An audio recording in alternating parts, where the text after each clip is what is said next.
Alright guys, so I think I might have found one of the most interesting and dynamic dials I've checked out on the channel to date. And it's from a brand that you probably wouldn't expect either. So I've checked out a few watches from this brand before. They've been some decent ones, never really anything that jumped out as quality though. But I think with this one, that might be changing.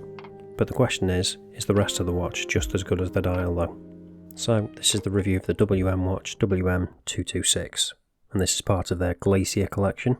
And they have 3 different colours available. So they do an ice blue, an aurora red, and an aurora purple. All of which I think look really impressive. But the one I have here is the aurora red. And it comes in this new packaging from WM, which I do quite like. Nice improvement over the previous one they used to have.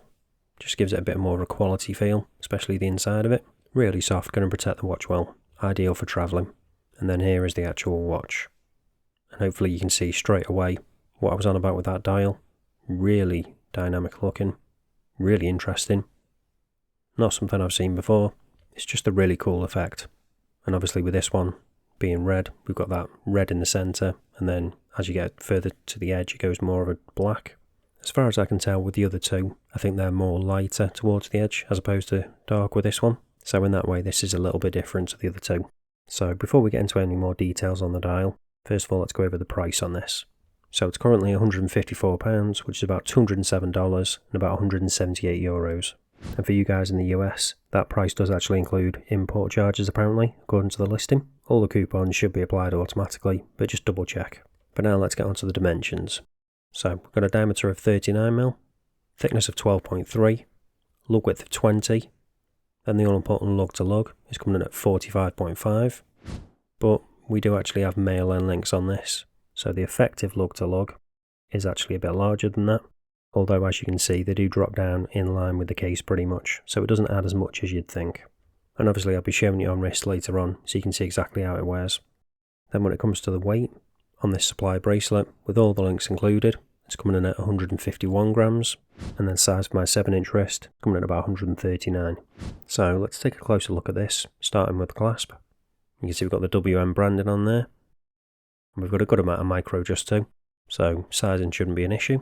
Double pushes, milled clasp. Case back is sterile, but it is screw down, so not really a lot to look at there.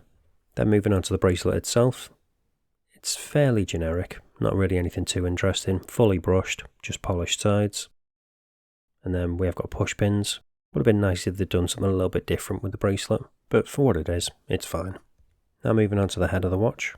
So we've got that WM logo on the crown, and then the case finishing is mainly brushed, just with polished chamfers. Nicely done though. Nice curvature to the case too, and then some polished details on the bezel.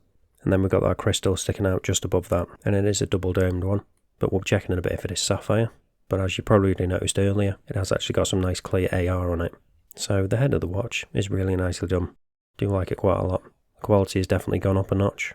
But now let's get onto the star of the show with this, and that is obviously the dial. So we've got applied indices and also applied logo at the top. And the indices are nicely faceted, so they do catch the light and play with that quite nicely. And the same goes for the hands as well. They also catch it quite nicely too. And obviously that whole dial just comes alive, because we've got a lot of different angles going on with that, because it's got that kind of cracked ice look to it. And I do like that we've got a truncated index just below that date window at the 6. And then the only other thing on the dial is the printed minute track. But getting back to that date window, I do have a slight issue with this one. I think they should have made it a darker red, just to match that dial a bit better. And now that we're zoomed in a bit more, you can see we've actually got a border around that. But that is the only real issue I have with the dial. I like the fact that we've not got any text on there at all, just that applied logo. Because you don't want anything taken away and distracting from that gorgeous dial. You want to see as much of it as possible. So now let's check whether this double dome crystal is actually sapphire or not, using the trusty diamond selector tool. And yep, we have got sapphire crystal there, so that is good to see. So now let's get on to the movement. Let's talk about that. And yep, as you probably guessed, it is an NH35. So I'll unscrew the crown, show it in action. Nice grippy crown, good size, no issues with that. Pop it out to the first position, and then we can change that date. Then pop it out to the second position, second hand stops, so we got hacking. Change the time, and then pop it back in. Second hand will re-engage, all works well, hand winding, rock solid movements as you come to expect. And then just screw it back down. Again, no issues with that either, even though I've got quite sweaty hands because it's really hot here in the UK at the moment. So I think so far it's shaping up pretty well, but will this continue when we check out the Lume? So it doesn't actually specify on the listing what Lume they're using, but given the colour, I'd imagine it's BGW9 or something similar. And to begin with, it's looking pretty good. It's consistent across the hands and the indices, no patchiness at all either. We've even got a Lume on that truncated index down at the 6. No Lume on the second hand though, which is a little bit disappointing. But the question as always is, what is the longevity like? So let's speed this up now and find out. So to begin with, not too much going on. But is one thing going to fade before the other, or are they going to fade evenly? So far, it's looking like they're fading about the same kind of rate, which is always good. And again, we still haven't got any patchiness as well. This is definitely the best Lume I've seen on a WM watch to date, so this is another area where they've taken a step up. It's not the best Lume I've ever seen, but it's far from the worst. So, all that's left to do now is shade what it's like on wrist, both inside and out, go over the pros and cons, and then you can make up your mind whether you want to pick one of these up or not. And here it is on my 7-inch wrist. So, you can see when the light catches it, as I've shown you throughout this video, that dial really does just come alive. And I think with this red one in particular, it's even more impressive, because when the light's not on it, it's kind of dark around the edge, almost black.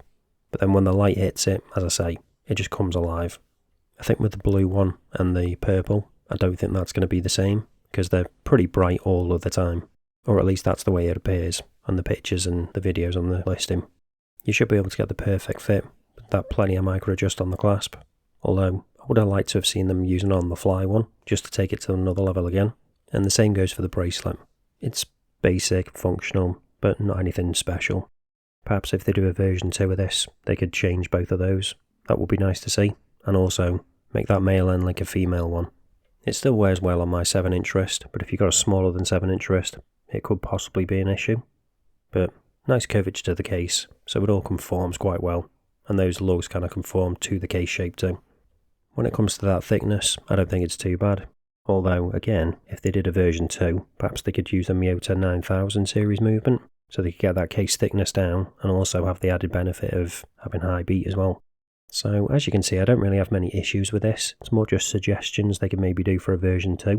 But as it is now, I still think it's a good watch. The only real issue I do have is probably that date window. I'd like to see it just a slightly different shade of red, just to blend in with the dial a bit better.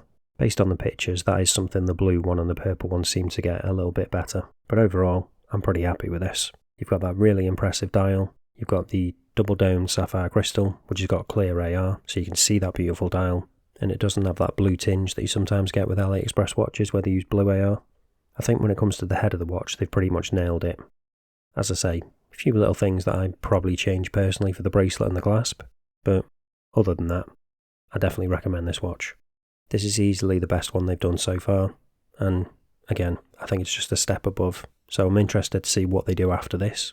And if you want to see what they've done previously, and the progression, I'll leave a link to the playlist of all the different watches I've reviewed from them so far. But that's it for this one, guys. Thanks for watching, and I'll see you in the next one.